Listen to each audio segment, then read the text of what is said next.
In 1992, a former electronics engineer named Eugene Pauly was preparing dinner with his wife when she mentioned that Michael was coming over for dinner. "Who?" he asked. "Your son Michael. You know, the child that we raised together?" He looked at her blankly. "Who is that?" Within 24 hours, Eugene would experience stomach cramps, vomiting, dehydration, and a fever that spiked to 105 degrees. In the emergency room, he was diagnosed with encephalitis, a devastating infection that wreaks havoc on your brain. He slipped into a coma for 10 days and teetered on the brink of death. Slowly, he emerged from the coma. Physically, he made a full recovery. However, the disease had changed him. He couldn't remember the day of the week, the names of his caregivers, or even his friends. In fact, he couldn't remember his own age. When asked, he would reply, "Let's see, about 59 or 60? Eugene was 71 years old. He had lost a dozen years of his life. The doctors did a brain scan and saw the damage the disease had inflicted on him. A 5-centimeter area near the center of his brain was destroyed. It was the area believed to be responsible for the recall of the past. Despite the injury, Eugene and his wife slipped into a comfortable life. However, they moved from their home to be closer to their daughter to help with his care. One day, Eugene disappeared. His family frantically searched the town for him, knowing that he couldn't form new memories and was in an unfamiliar place. After a few hours, they returned home to regroup. Eugene was sitting in his chair with a few pine cones from a distinctive tree down the street. He had gone for a walk, picked up some souvenirs, and returned. But how?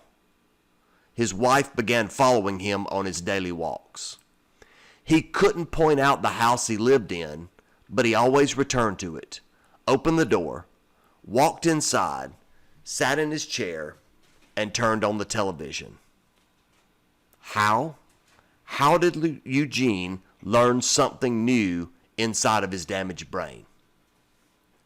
Eugene's story, along with others like him, has helped researchers unlock the mystery of the brain. New technology, the functional MRI, has helped us see the brain at work. Advances in neuroscience and applied psychology have given us insight into the functioning of the brain. Specifically, it has helped us understand the conditions under which a brain learns most effectively. For instance, how Eugene learned to map his new environment.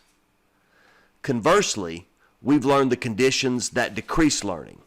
These lessons have been integrated into a relatively new learning theory, brain-based learning.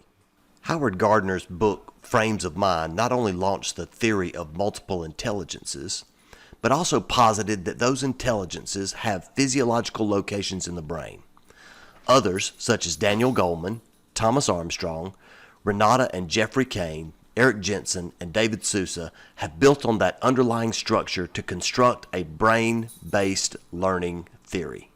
Brain-based learning takes the lessons from neuroscience, what we have learned from people like Eugene, and derives strategies and techniques to help teachers teach in the way that students learn best.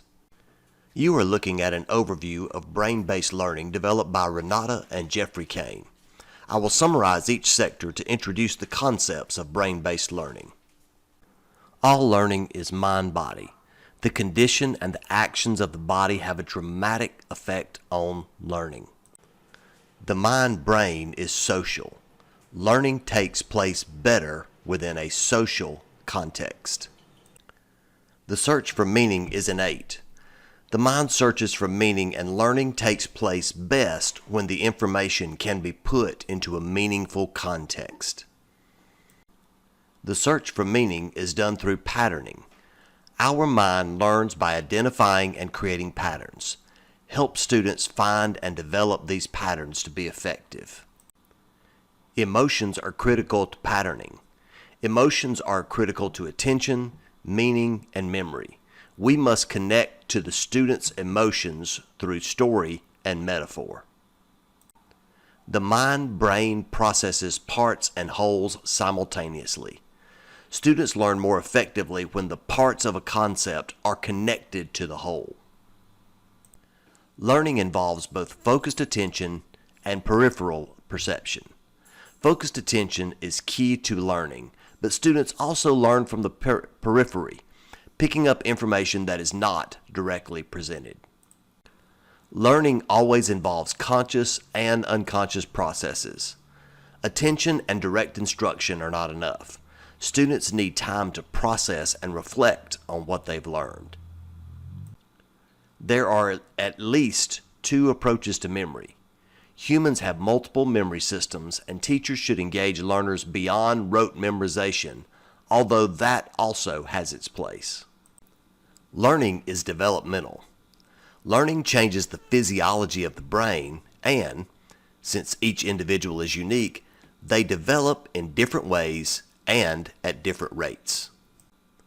Learning is enhanced by challenge and inhibited by threat.